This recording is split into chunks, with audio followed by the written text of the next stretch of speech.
So thank you. So before I start, I really would like to thank Science and Wisdom Live and the organizers of this event for the kind invitation.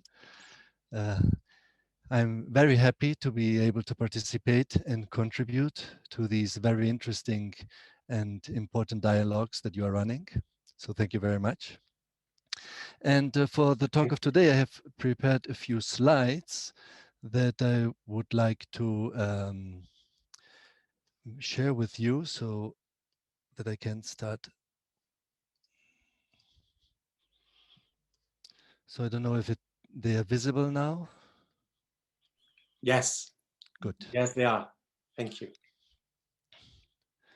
Good. So in the last decade, artificial intelligence has gained a lot of attention from industry, from the media, and from government agencies. And this has largely been due to the impressive achievements of AI-based systems when tackling very complex problems that until recently had resisted to be solved by computer programs. So the successes of AI have been accomplished, these successes have been accomplished using a particular kind of algorithmic technique known as deep learning. And this technique is based on so-called neural networks, which is the name given to a kind of computational model that is loosely inspired by the neuronal structure of our brain and the spreading of electrochemical waves by means of synapses.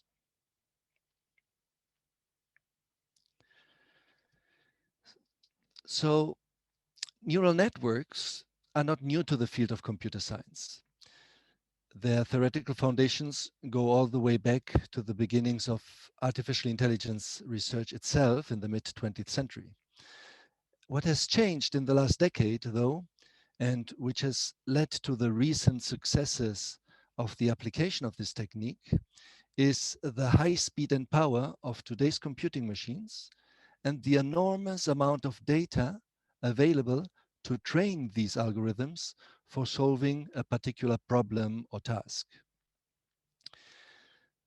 The basic idea is that a computer engineer sets up this computational model and then uses the deep learning technique to start to adjust the parameters of the model by exposing the computational system, for instance, to a set of images that need to be classified, let's say some brain scans, together with the appropriate category for these images, if this scan displays a particular kind of brain tumor or not. Once the computational model reaches an appropriate success rate in distinguishing images with tumors from those without them, it can then be deployed, for instance, in an automated diagnostic system that processes new unclassified brain scans. In the scientific literature, many of these sorts of applications have been reported with an accuracy that equals or even outperforms that of human experts, and leading to the expectation that in the near future, many tasks that are now reserved to humans could eventually be replaced by AI-based computing systems with better performance results. Now, this obviously raises many ethical concerns about how AI-based systems should be developed and deployed in our society. And the urgency to address these concerns is becoming more pressing as these systems are applied in more and more domains, not only Che poca for gente. not only Sono for già playing board games partecipanti. Metti such che as chess or Go, but also for highly sensitive tasks such as medical diagnosis or approval of probation requests or selection of personnel, policing, and even automated warfare. So in recent years, we have seen many attempts by way of manifestos, declarations or guidelines or principles to reflect on how the development and deployment of these AI-based computing systems may foster the common good so as not to become detrimental to society. My own research institute in Barcelona has been putting forward the Barcelona Declaration for the Proper Development and Usage of Artificial Intelligence in Europe, which proposes a general code of conduct for AI practitioners. In the first point, for example, it calls for prudence in the actual deployment of AI-based systems. Very often, the success stories of deep learning, as reported in the scientific literature, are limited to very constrained scenarios with very carefully designed neural networks that are in general inappropriate to be deployed in real-world situations. So a premature application of AI technology can be, on one side, disappointing, but it can even be very harmful. So other issues in the Barcelona Declaration are the reliability, the accountability, and the constrained autonomy that AI systems should display, and also what the human role should be in highly sensitive scenarios. These guidelines and principles are an important step towards beneficial and trustworthy applications of AI technology. However, the attention is primarily put on the outcomes and the effects of this technology. Rarely the actual assumptions or motivations or research directions that drive the actual professional practice of artificial intelligence practitioners is made explicit and is brought to the foreground. So let me reflect here today on some of these core assumptions and motivations of the artificial intelligence research program. So Western thought, since the ancient Greek, has put a lot of value on possessing intelligence, although the Greeks called it primarily reason or rationality. They saw it as a core part of the intellect, that what sets us humans apart from the rest of creation. And it also justified that rational beings could rule over irrational ones. I think that today's quest for artificial intelligence should be understood with respect to this importance we have given to intelligence in Western thought. As a consequence, on the one hand, we dream of programming computing machines that might become as intelligent as us, or even surpass human level intelligence, so as to help us tackle the big problems of humanity, such as war or disease or poverty. And on the other hand, we also fear that such super intelligence machines would end up ruling us, would end up dominating and exploiting us. The reason for these dreams and fears, in my view, is to be found in our understanding of this phenomenon that we call intelligence.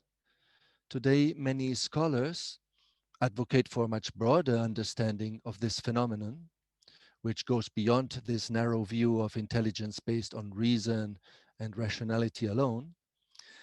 And we also have started to go beyond the human and consider today also animal and plant intelligence. But still, I think there are certain aspects of our current understanding of intelligence that go largely unquestioned, namely that intelligence is correlated to our capacity to learn, to adapt, and to succeed in our interactions with other organisms and the environment.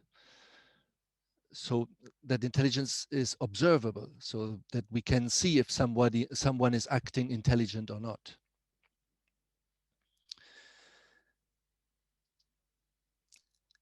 then it's also sensible to say that we have more intelligence if we better learn, adapt, and succeed, so that intelligence is somehow measurable, that we can determine to a certain extent if someone is more intelligent than someone else.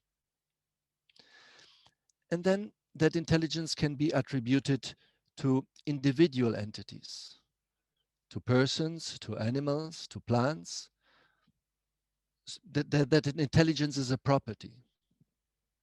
Scientific research on intelligence is based on this understanding that sees intelligence as an objective, observable, and measurable property of individual entities. And AI, artificial intelligence research, adds to this an additional assumption, namely that intelligence is based on the information processing capabilities of organisms, and that consequently information processing machines, such as computers, could eventually also exhibit some kind of intelligent behavior. This assumption, however, I think rests on a confusion and a misuse of the notions of information and of intelligence. Computers are essentially data processing machines with data represented and processed in a digitized form. Information, though, is an abstract form of knowledge based on the regularities we observe in the world and that we then use for predicting and controlling phenomena. As such, information is the form of knowledge that is characteristic of the technosciences. But information is actually a human concept. Information carries meanings for us humans. And it is us humans that see the data processing of computers as information processing. Computers do only number crunching, and they do it without ever knowing what a number is or even what crunching is. So actually they do it without knowing anything at all.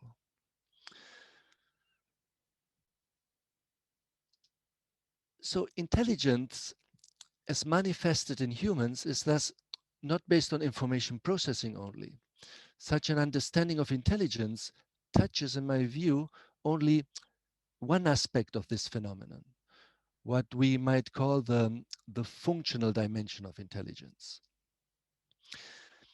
This is the dimension that focuses on what intelligence is for. Its function for adaptation, for problem solving, for attaining goals, for success, for survival.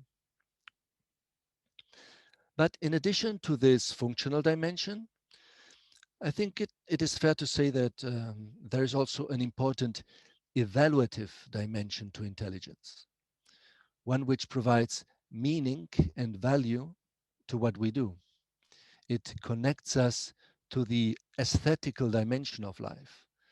Artists, for instance, exploit very much this dimension of intelligence.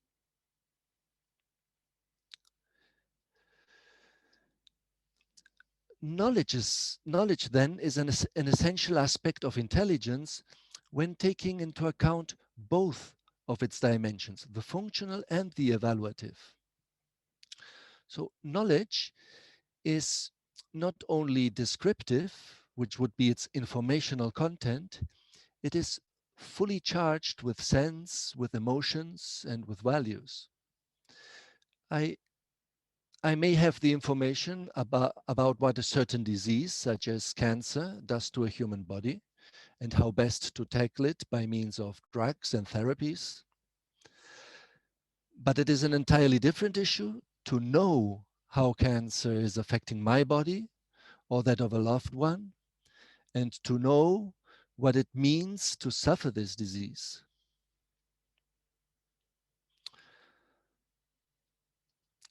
Still, this evaluative dimension, like the functional dimension as well, is a dimension that is relative to our needs as human beings. So functional and evaluative intelligence are conditioned by our biology. Ultimately, our intelligence depends very much on our bodily interactions with other organisms and our environment. And we function and experience differently as other living beings. And what is meaningful and of value for us, humans, might not be for other creatures of this planet. Now, this insight, namely that our intelligence is relative to our contingent needs as human beings, this insight frees us from getting caught within this particular reality we conceptualized and experience, this particular reality we sense and make sense of in this particular place and time in history. And this is a liberating insight. It is not, a reality is not only what we can know. Each knowing is entangled with an unknowing. So this unknowing dimension transcends the relativity of our human needs and points to an absoluteness of reality, and consequently, it's also the source of our capacity for changing reality itself. So our this relative understanding of it.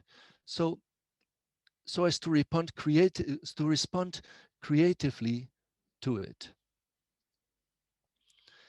to be co-creators of reality, to participate in its creativity, so to say. The techno-scientific progress that we do would not be possible without this free and creative response of intelligence. So let's call it the, the liberating dimension of intelligence. So this unknowing that I'm talking should not be confused with ignorance. Ignorance is not knowing that something that can be known. Ignorance can be detrimental to our survival as living beings. For example, ignoring what a red light at a road crossing means in our society. This can be a danger for us. We are a society that is very much focused on knowledge and in particular on information, and which is this abstract form of knowledge that is characteristic of the technosciences. So scientific progress is primarily focused on generating this informational knowledge.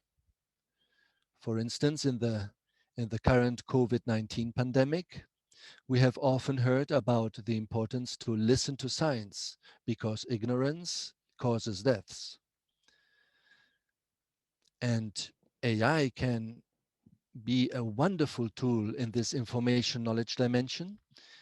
It can be a wonderful tool for understanding the workings of the SARS-CoV-2 virus, or for understanding our immune system, and to understand the effectiveness of certain drugs in tackling the COVID-19 disease, for predicting the spread of the virus, and for fostering also the communication and cooperation of us humans that are coping with this pandemic. So AI can be a wonderful tool, but not on its own. Remember, computers do only number crunching without knowing what a number is and what crunching is. So AI's AI's role is always to be situated in this broader picture of intelligence with its functional, evaluative, and liberating dimension. And also within a socially embodied intelligence that grasps the meaning of disease, of pandemic, of suffering, of death, that knows what all this is with all its evaluative content. And when I say socially embodied intelligence, I mean that this intelligence transcends our individuality. We participate in it as human beings, but it is not a property that we possess as individuals. We cannot be isolated intelligent entities, because it is through our sense making of the interactions with our environment and our participation in society that we are constituted as intelligent human beings. And when I say that we need to situate AI in a human society that knows what disease, pandemic, suffering, and death is, I mean that knowing runs deeper than having information. It touches life in its concrete manifestation. And it has also this unknowing dimension to it, which we fail to appreciate when we focus only on the abstract informational content of knowledge. So, when addressing the ethical issues surrounding AI research and the development of AI based systems and the deployment in society, I think we need to go beyond the current focus of intelligence as an objective, observable, measurable property of individual entities, and of this view of intelligence mainly grounded on the processing of informational knowledge. Because staying at this data and information processing level, we do not reach the value laden level of our experiential knowledge that is directly relevant to ethical and moral issues. But most importantly, we need to acknowledge the liberating dimension of intelligence that comes from being aware that knowing is always relative to our needs as living organisms, and that knowing is entangled with this unknowing dimension, which lies at the heart of the creative freedom of reality itself. Trying to address ethical issues of AI by means of computational information theoretic model, although done out of good intentions, is, in my view, not only insufficient, it carries also the risk of degrading these issues as if they could be addressed effectively at an information theoretic level. But data processing systems cannot know what it means to act ethically in a human society, much less be aware of this unknowing dimension of knowledge, as to be able to respond and act creatively in a given situation. So as a society, I think we need to grow out of a predominant technoscientific view of progress and problem solving. Although obviously accumulating informational knowledge is necessary to address many of the challenges that our societies face today. But we need also to grow in awareness of the creative freedom at the core of our reality.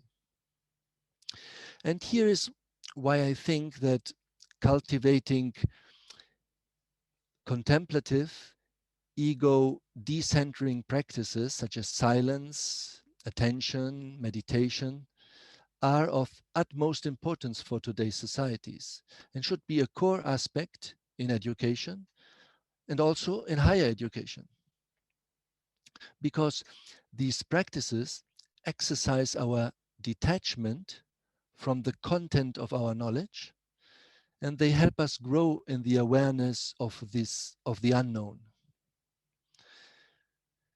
For scientific research in general, these practices allow us to get again in touch with the contemplative core of scientific inquiry itself, the genuine awe and wonder towards reality and the love for knowledge which drives research.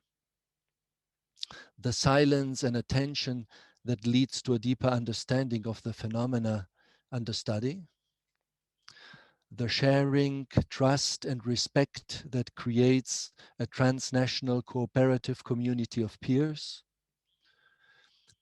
the egoless or ego de-centered service towards society, and also the humility to be careful about what one can state and what not, and to always be open to be corrected and to change one's understanding of reality. So for AI research in particular, growing in awareness of the unknown through these practices might make us reassess up to which extent the original aim of endowing machines with more and more autonomy and intelligence is actually meaningful or valuable as a scientific objective. We might be wasting too much effort in this direction. Clearly, the technology we develop under the label of AI necessarily is transforming our informational reality. It creates new realities insofar it changes the interaction between us and our environment, and therefore also transforms this socially embodied intelligence that is manifested in our interactions. And it is in these new realities, dynamic and constantly changing, with the new ways of living and feeling that arise in them, where we must learn to live our intelligence fully along all its dimensions.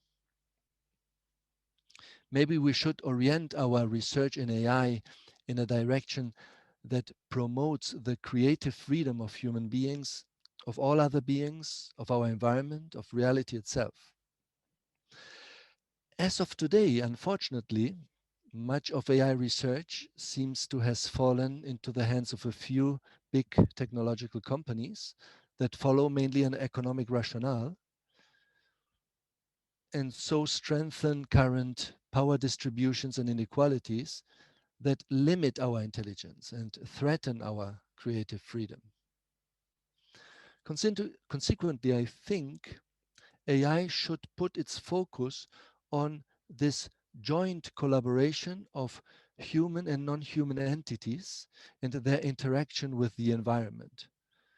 Let's call it an ecological intelligence, the shared intelligence that arises within this collaboration, so as to help us accomplish our human fullness as beings who live, on the one hand, immersed in the informative and value-laden reality we create with knowing, but on the other hand, also live in the absolute free and creative reality we can only grasp by unknowing.